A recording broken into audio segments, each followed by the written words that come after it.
আগা খাইলাম ডুগারে খাইলাম লাউ দিয়া বানাই ডুগি ডুগি আমি লাউ দিয়া বানাই ডুগি ডুগি সাদের লাউ বানাইলো মোরে বৈরাগী সাদের লাউ বানাইলো মোরে বৈরাগী লাউয়ের আগা খাইলাম ডুগারও খাইলাম লাউ দিয়া বানাইলাম ডুগি ডুগি আমি লাউ দিয়া বানাইলাম ডুগি ডুগি সাদের লাউ বানাইলো মোরে বৈরাগী সাদের লাউ বানাইলো মোরে বৈরাগী লাউয়ের এত মধু কলারে জাদু লাউয়ের এত মধু গো লাউয়ের এত মধু কলারে জাদু লাউ হলো আমার সঙ্গে সাথী হায়রে লাউ হলো আমার সঙ্গে সাথী সাদের লাউ বানাইলো মোরে বৈরাগী সাদের লাউ বানাইলো মোরে বৈরাগী লাউয়ের এত মধু জানে গো জাদু এত মধু রে লাউয়ের এত মধু জানে গো জাদু লাউ করলাম সঙ্গে রে সাথী মিজান ভাই লাউ করলাম সঙ্গে রে সাথী সাদের লাউ বানাইলো মোরে বৈরাগী সাদের লাউ বানাইলো মোরে বৈরাগী আমি গয়া গেলাম কাশিরে গেলাম গয়া গেলাম গো আমি গয়া গেলাম কাশিরে গেলাম সঙ্গে নাই আমার বৈষ্ণবী হায়রে সঙ্গে নাই আমার বৈষ্ণবী সাদের লাউ বানাইলো মোরে বৈরাগী সাদের লাউ বানাইলো মোরে বৈরাগী সাদের লাউ বানাইলো মোরে বৈরাগী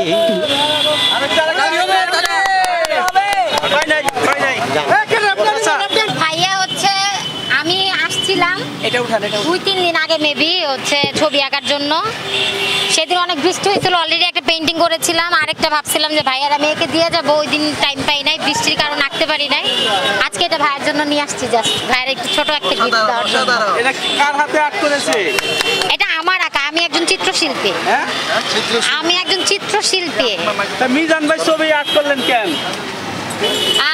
কেন আর্ট করছি আসলে এটা এক্সপ্লেন করতে হলে অনেক কিছু বলতে হবে একটু বলেন না বললে আসলে দর্শক আমি অলরেডি সেদিন আসছিলাম যেদিন ওদিন অনেক কথা বলে ফেলছি আমি জাস্ট একটু রিপিট করি ভাইয়াকে অলরেডি আমি 3-3.5 মাস ধরে ফেসবুকে দেখি দেখেন তো উনি ভাইরাল হওয়ার পর থেকেই মূলত হচ্ছে ওনাকে চেনা ওনার কাজকর্ম ওনার অ্যাক্টিভিটি গুলো হচ্ছে ফেসবুকে দেখা উনি একটা ভালো কাজ করতেছে এর জন্য মনে হইলো যে আমার রং তুলিতে ওনাকে একটু হচ্ছে আঁকি এর জন্য মূলত আঁকা আমি অলরেডি 3 দিন আগে এখানে এসেছিলাম এখানে স্পটে আমি একটা পেন্টিং করে গেছিলাম তো ওই দিন বৃষ্টির কারণে আমি আর ছবি আঁকতে পারি নাই তো ওই দিন ভাইয়াকে ছবিটা দিতে পারি নাই তো এটা আমি আবার বাসা থেকে আরেকটা এঁকে নিয়ে আসছি ভাইয়ের জন্য তাই না এই কি চিন্তা ভাবনা আসলে মিজান ভাই ছবি মানে কেমন এটা আসলে আমার চোখে উনি একটা ভালো মানুষ ভালো কাজ করতেছে এর জন্য আমি আমার রং তুলিকে ওনাকে আঁকছি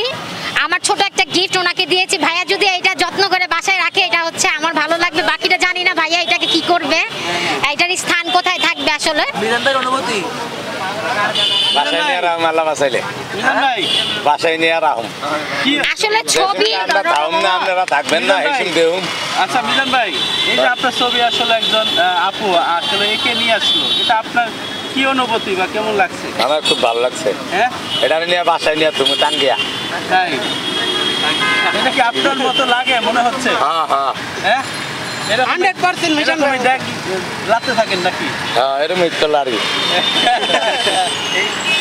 মোবাইলের ছবি আর পেইন্টিং দুইটা কিন্তু দুই জিনিস আপনি হ্যাঁ জি ভাই আপনার পরিচয়টা আমি সোনিয়া বিনতে হাসান আমি ইয়োডা চারুকলা থেকে পেইন্টিং অনার্স মাস্টার্স করেছি আমি ইন্টারন্যাশনাল একজন আর্টিস্ট দেশে বিদেশে বিভিন্ন জায়গায় যাই ছবি আঁকতে মূলত আমি আউটডোরে অনেক কাজ করি ঢাকা শহরে বিভিন্ন স্পটে যাই ছবি আঁকার কারণে আর কি তো আমি মেবি বুধবারে আসছিলাম এখানে ছবি আঁকার জন্য তো ওই দিন সারাদিন এখানে ছিলাম একটা পেইন্টিংও করেছি তো বৃষ্টির কারণে আমি আর কাজ করতে পারি নাই তো সেদিন ভাবছিলাম কিন্তু আরেকটা কাজ করতে পারি না, বিধায় হচ্ছে ভাইয়ের জন্য আরেকটা আপনার কাজ। বিখ্যাত কিছু প্রিন্টের নাম বলেন আমাদের।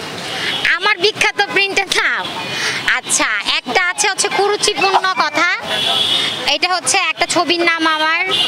তারপরে আছে আপনার স্বাধীন, তারপরে আছে মুক্তি, অনেকগুলো ছবি আছে। আপনার লাইফে সবথেকে ভালোবেসে কার জন্য প্রিন্ট করেছেন? কার জন্য ভালোবেসে প্রিন্ট করেছেন কার জন্য, কাকে? প্রিন্ট না ভাইয়া, আমি হচ্ছে পেইন্টার, ছবি এঁকেছি। ভালোবেসে আসলে অনেকের জন্য আঁকা, বাট মিজান ভাইটা একটু ডিফারেন্ট, কারণ হচ্ছে আমি মানুষের ছবি আঁকি না, আমি একটু ডিফারেন্ট কাজ করি। আমার কাজের প্যাটার্ন দেখলে অলরেডি আপনারা হয়তো বা বুঝতে পেরেছেন আমি কি স্টাইলে কাজ করি। রিয়েলিস্টিক কাজ করি না, আমি সেমি অ্যাবস্ট্রাক্ট কাজ করি আর কি।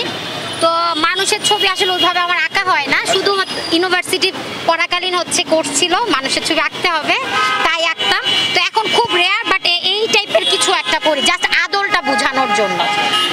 মিজান ভাইয়েরটাই হয়তো বা এরকম কিছু যে আমি কারোর জন্য এইভাবে ছবি আঁকা, যে কাউকে ভালো লেগে আর কি এইভাবে তাকে প্রেজেন্ট করা।